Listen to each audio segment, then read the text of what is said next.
Hi, Ali. Thanks so much for coming. Before we get started, I just want to make Thanks for having sure me. our audience knows your background a little bit. Can you introduce yourself? Yeah. The short story is a little hard, but my name's Ali. I'm 27 years old. CPS reports, Child Protective Services reports, say that I was 3 months old when things started happening for me. Sexual assault, verbal, physical abuse. But I remember as far as 4 years old, throughout my childhood, I was abused sexually, physically, emotionally, mentally. I'd never seen anything wrong with it because it was something that was always happening within the family. So I never knew that there was something wrong. And about 12 or 13 or so, my biological mother, I call her my surrogate, she started dating every means of authority in my life. Chief of police, my school counselors, my school campus supervisors, my doctors. It turned to the point where her boyfriends and the people that she had around her were always abusing me. I was one out of 6 children, all girls. And for me, my sisters around me used to say that my family loved me more. They always loved me more. And I didn't understand what that meant. We all lived a abusive life in the same house, a different abusive life in the same house. But for me, I was being drugged and put in her bed at night for her boyfriends to sexually assault me. This was always within the family. So eventually, 12 or 13, I really got sick being abused in my own closets at night, and the pain, and then being physically beaten by her because she felt like her boyfriends were paying more attention to me. So then I started running. I started trying to kill myself. I didn't want to die. I just wanted the pain to stop. So I tried many different things, and then eventually that landed me in a mental hospital for a month, not to mention being in the hospital for some time because of everything that was done. After that, I was put into foster care. After foster care and being in government custody, I thought that everything would slow down. I thought it would be okay, but it just continued. I didn't know what I was into. I didn't know as a kid what was happening. I just knew that some people knew me before I knew them or knew of them, and I didn't know why. In foster care, I started talking to someone who I thought I met online, a few people that I thought I met on my own. They already knew of me. Something always happened. And again, I never knew why. I always thought this was something normal. This is my fault. This is the way things work for me. I moved so many times from foster home to foster home because of situations that happened within the home. I went to 19 high schools in 1 year in my time in foster care. I graduated from my 19th high school. I was moved so much. Nobody ever did anything. Child Protective Services, my social workers, they knew about what was happening, but they never stopped it. They wrote it into the reports. They would just dismiss things. And prior to that, because of who my biological family was, I do not know the truth of who I belong to. I don't have any pictures of myself as a baby. I don't know what the truth is. I was being placed back and forth within the family, so I don't know who was really who, but everybody was scared of my prior last name. So no one wanted to investigate. No one wanted to dig too deep. Law enforcement knew. At one point, my bio mother was beating us. She was recording sexual assault, and she was recording. She would pour Benadryl. She would pour cleaning agents. She would pour milk down my sister's throat, who was allergic to milk because of her medical disability. And she would watch her throw up and she would record it. And she had these tapes in the back of her closet. Now, legally, this was documented and everybody knew about it, but nobody wanted to do anything because who was buying these tapes? And then finally, 15 and a half, I was auctioned to Russia by my pimp. I knew that if I took off with this man that brought me, I would never come back. So I ran. I hid for a year. Child Protective Services still collected money for me. They did nothing about it. And then eventually I came back into the system because I was so scared of everything that was going on. I needed help. I didn't know which way to go. So I came back into the system and it all started again. And then by 19, 1920. I'm sorry if I don't get it exactly right. I'm really stressed out. 1920. I was adopted. I'm adopted. She adopted me as an adult, and things didn't stop from there. But it took a minute, and then here we are. And it's always continued. We've had people break into our house. When they find me again, I've tried to blend in, I've tried to hide, and people have, which is why we're on the road now. We've been on the road for 16 months straight, because we had a situation where we still pay rent and we still have a home in California, but we can't go back there right now because it's not safe.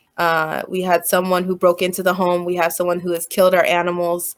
I've been poisoned and spent 40 days in the hospital after they found me again when I told them no. We've had someone break into the house and thrash and trash the house but not take anything, just to let us know that they were there. It's been back and forth. And then because I said something about a chief of police, we have been pulled over in 8 different states back to back. Last year, it was February 20th, February 21st, February 22nd, from state to state without a ticket, without any logic. They just pull us over, harass, and want to know, where's your car parked? How long will you be gone? What are you doing? And we haven't gotten a ticket. There was nothing because of that. It was just they were wanting to let us know that they were there. So it's been a lot. And when I say they, I know people are like, who is they? I have been trafficked, unfortunately, sold, and had to be with people from many different types of rings: doctors, lawyers, judges, attorneys, elite politicians, elite accountants, elite celebrities, 2 sitting presidents. Things have just never stopped. So I learned to try to blend, because when I tried to go to therapist or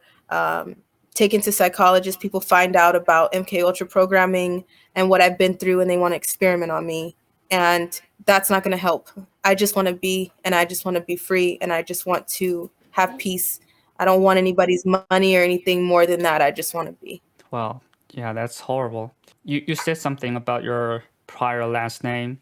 Do you know what it is? Mm-hmm. Outlaw. Outlaw. My name before was Tori Outlaw. Okay. Maybe we can find out about something. Do you have a guess why they're afraid of it? Well, my biological mother, whatever anybody wants to call her, she was involved with the Black Panthers. She was involved with many deep satanic things. And so is the whole family. There's a history within the family, and I don't know how deep that goes. I never knew. I still don't know how deep that goes. But everybody was scared, intimidated, and knew not to push any further. And I don't know why. No one's ever helped with the things that have already been put out there, documented. And like I said, I was 1 out of 6 girls. So it didn't, there was things that didn't just happen to me. They happened to other kids that were within the home. So it just didn't make any sense. But I was taken out of the home and put in foster care. So the police were well aware of the people who have power. When they see your last name, they know who they are and what they've been doing for a long time. This child sex trafficking thing has obviously been going on for a long time. And you also have mentioned that they went as far as building underground tunnels and underground cities all over the world to traffic children, right? Yes. And there were like millions of people being trafficked, maybe more. A lot of them are kids. So do you know why are they so obsessed with kids? What do they get from torturing, eating, and raping babies? Money, power. It's not just about children. There's layers of trafficking. There is sex trafficking. There is labor trafficking. You know, for a drug shipment, you can sell a drug shipment 1 or 2 times until you run out of drugs. But for children and for people, you can sell them until there's literally nothing left of their bodies. After you sell them for human sex trafficking, you can use their empty bodies after they take out all their organs, and they put those on the black market. So if you need a heart or a kidney or something like that from the hospital, these are taken from victims. There's the joke of, if I go to Mexico or somewhere out in the middle of nowhere, I can get a heart for cheap. And those are victims' organs. Once you die, your body is put on ice and they gut you. and they take out organs. I'm talking about 5-year-old babies. I'm talking about adults. They take your organs, they put them on the black market. So this is another source of trafficking, and the human sex traffickers work with the organ traffickers. From there, they can use your empty body as a suitcase to they will put you in hearses. They will use your body to stuff drugs and carry them over the border because no one is looking at dead bodies. After that, they use some people have really sick fetishes. Some people have fetishes about having sex with dead bodies, having sex with in a mix of people's limbs, having sex in pools of blood. So they will use your dead body for things like that, as well as what they can get out of you while you're alive. Then there's the situation of your body can be ground up and used as meat. There is they have coined it the term hufu, like tofu, but hufu. It is the equivalent of human tofu substitute, and it's human flesh. And you can look that up right now. That is happening. But many people don't see that because this is my story, and I understand it's a lot to fathom. So I thank you for listening. I thank you for sharing, and I thank you for just opening your heart to try to hear it, because it's not easy to take in. It's not easy to realize that it's happening all around you, everywhere. There is not a place that this is not happening. Every state, every country, this is happening everywhere. And it's been going on for decades. And everybody can't see that because it's been so, there's a huge distraction. Mainstream media, they distract you with race and division. They distract you with gas prices. They distract you with corrupt administrations. They distract you with whatever they can to create this division, so you're not paying attention. But all roads lead to trafficking. They do these things, and it becomes a addiction. It becomes a sick habit that they can't stop. Can you tell me who are consuming those children?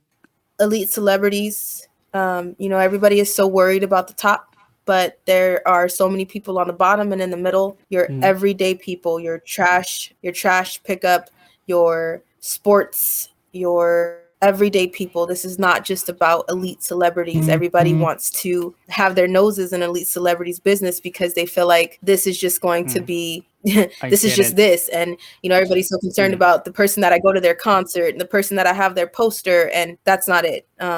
My family was no one special. So if anyone can be part of this, how come we never heard anything about it? If Trashman can get it, maybe I can get it. Anyone can get into this life. Because many people would think, oh, that's illegal. That's very easy to get caught. We gotta have heard stories, right? There's no way we don't hear anything about it. So what happened? Well, you see it with people that are, you'll hear about it. There are articles and things that come out with finding, I know there was one recently in Georgia where they found 90 children in a home being trafficked in an everyday suburb home. There were 200 children that came off of a container ship in Long Beach. You hear about these things, but these things are suppressed and silenced because no one wants the truth to come out there. No one can fathom the truth. People don't want to cause mass panic and mass hysteria. They don't want to do that, so they hush it. And the system is rigged. The entire system is rigged, from the court systems, the police systems. The systems are rigged. Mainstream media, it's rigged so that no one knows the truth. So stories happen out there, we just didn't look for it, and the media didn't try to make that the main narrative. Okay. All right. So you have also mentioned before that you have been to Hollywood celebrity parties, right? And can you tell us what those parties are like? Like how do they work? Who are there? What do they do? It depends. I've been to elite parties where they're having orgies. They bring children into these parties. I was 14, 15. They bring children into the parties. They have orgies where there are sometimes more than 10 people, more than 30 people having sex at a time. I have been to elite festival parties where sex machines, multiple stations where people can fulfill their sick fetishes, whether that is drinking a child's blood, and I mean literally cutting someone and watching their blood come out and catching it like you are drinking out of a chocolate fountain. It's sometimes drug parties where they test drugs on children, tie them to walls, tie them to posts, to have sex with them. So it depends on what they do, but they do a lot of evil things. I see. So some children survive these kind of parties, some don't. Exactly. All right. I'm kind of curious about the lifestyle of these children who are involved in this kind of things like you, right? So you went to school, right? And how does this work? How do they decide who gets to go to school, who stay underground, or? In my time, I went to school, but I wasn't really at school. By the time that I got to high school, I had a education of a 5th grade child, maybe 10 years old, 11 years old. I loved being at school, but I could never be there peacefully. By the time that I was with my pimp who was taking me to elite parties, because I was in foster care and I was in the government system, he let me stay. As long as I came with him, he paid off my foster parents. He walked into my foster home one day and sat down with my foster dad, paid him off, and they let me leave out of the front door. They kept the garage open at night. Even though it was showing up that I was supposed to be at school, my pimp had someone who worked in my schools. And the recording system that calls you and tells you that your child is tardy or your child wasn't at school today, someone was strategically placed to make sure that no one was calling my foster home and no one was calling my social worker. Eventually, I wasn't in school. That's why I went to so many high schools. I wasn't in school. When I was a child, I was being beaten, raped, and abused so much that I was never really at school. I had, my name was in a school. I was enrolled into a school, but I was never really there. That's not always the case for everybody. Everything is different. It's different for every survivor. Some survivors may just stay with their pimp, drop out of school completely, and have to stay where they are.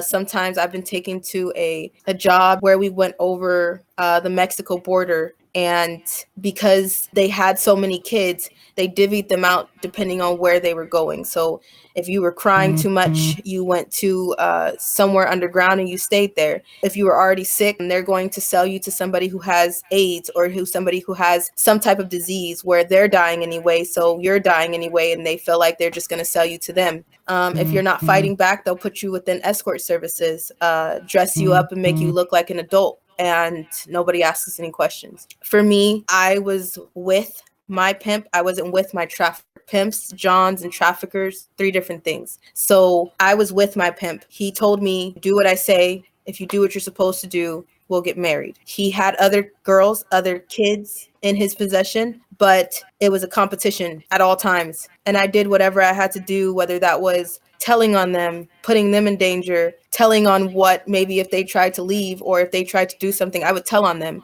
So that way I could stay in his good grace. So I became very close to him. By the time I was 15, I had a very expensive wedding ring on, a few of them that my adopted mom now smashed several times in the middle of the street because she didn't understand why I was coming home with bruises or coming to visitation or visits with her. And I'm telling her I'm married now at 15. I had bruises at one point. He cracked my ribs for talking back and doing something that I wasn't supposed to do, but I didn't see anything wrong with it. At the time, I didn't see anything wrong with it. I just thought, this is my husband. This is my boyfriend. I'm supposed to do what he says. And there were many times where everybody knew, but no one did anything. So I stayed very close to him until he auctioned me to Russia, and I ran from him as well. I see.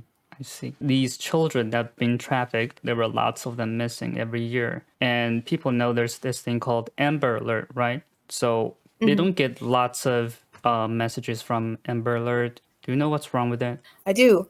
If you look up who owns Amber Alert, that is John Podesta and the Rothschild. There are 13 dark Illuminati bloodlines, and they have created this system called Amber Alert. You have to think that how many times do you get one of those?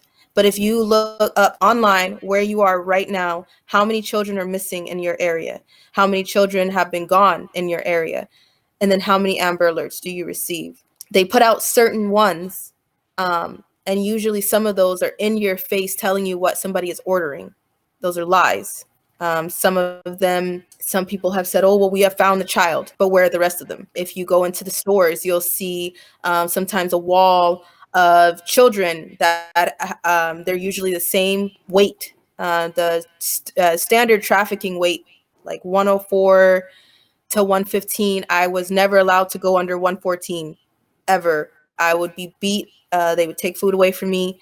I was never allowed to move a certain weight. So when I finally got with my mom that adopted me, I got really fat, side note, but I try to use dark humor. I'm sorry, it's not funny, but It's this is alright. what I do to cope. It's Sorry. a defense mechanism. Yes. Yeah, it's the only thing I got, or I'll sit in a corner and cry. Same as me. Yeah, thank you. So see, you're not alone.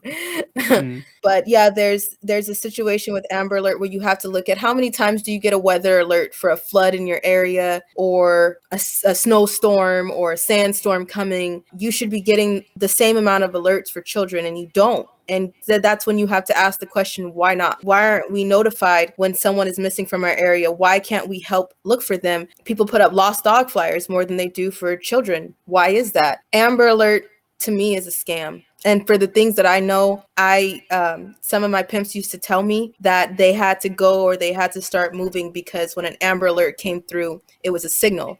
It's an order.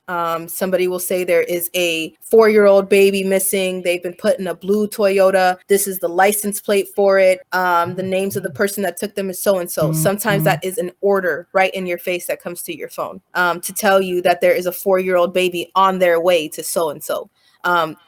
It's almost like a cushion for the public. Because in a million years, did you think that you would ever be looking up the fact that people are eating human flesh? There is something called Bite Lab that is out now. And Ellen DeGeneres was selling her blood so that she could put it into a steak. And so people can eat it and consume her blood. This is something that's not new. This is just something that they're bringing to your attention now because it's been in the dark for so long. So to me, Amber Alert is a cushion for people to feel better, like, oh, we're doing something, or oh, we know. And in reality, they're the ones guilty. You'll notice on mainstream media, people will talk about it. They'll bring you right up to it, but they'll never do a segment again. Look how many times people speak on COVID, but you don't hear people speak on child trafficking the same way, missing children the same way. This is not just something that's happening to foster children. This is something that is happening to all children. I think it's a scam. All right. So when you say it's a signal, what do you mean exactly? Like, do you have to move because this area is kind of hot for you to stay in? All right. Exactly. I see. Your pimps will get up. My pimps would get up and move and say, we have to go. We have to leave the area right now. It's also a pickup sometimes. There's a 4-year-old, there's a 6-year-old, there's a 15-year-old. And they've been headed eastbound in a blue car. This is the license plate. It's telling a trafficker that you're looking for this blue car headed eastbound because sometimes they can't text each other and just say, hey, I'm picking up a kid that's 15-year-old for sex. They can't do that. Sometimes they do it, but they can't do it all the time, depending on what level they are, whether they're elite, whether they're everyday people, whether they're someone with just a credible suit. They can't. Some people just don't outright say it. So this kind of signals them to do what they need to do. But it sounds like it doesn't make a lot of sense because why would they do that publicly? It's better to do it privately, right? Using your phones, like cryptid channels. I'm not quite getting it. They do things privately, but everything is in your face. There's things that are done publicly. There are things that are done. There are rituals that go on. I'm sorry, we're going to talk about rituals, but there are things that go on during concerts. They use signs, like Lady Gaga uses panda eyes as a mock to victims, when panda eyes is what happens to children after they're being sodomized. So they put things in your face for you to see. You know, once you realize what you're looking for, and once you realize that you don't live in the world you think you do, you can't unsee it. But a lot of people don't know about it, which makes it scary to talk about, which makes it scary to accept. And some people get extremely defensive, but it is what it is, and it's happening. Whether anybody likes it or not, it's happening, and people need to fight. So it's sort of their dark humor to mock you, to show you what they do, but you can't do anything about it.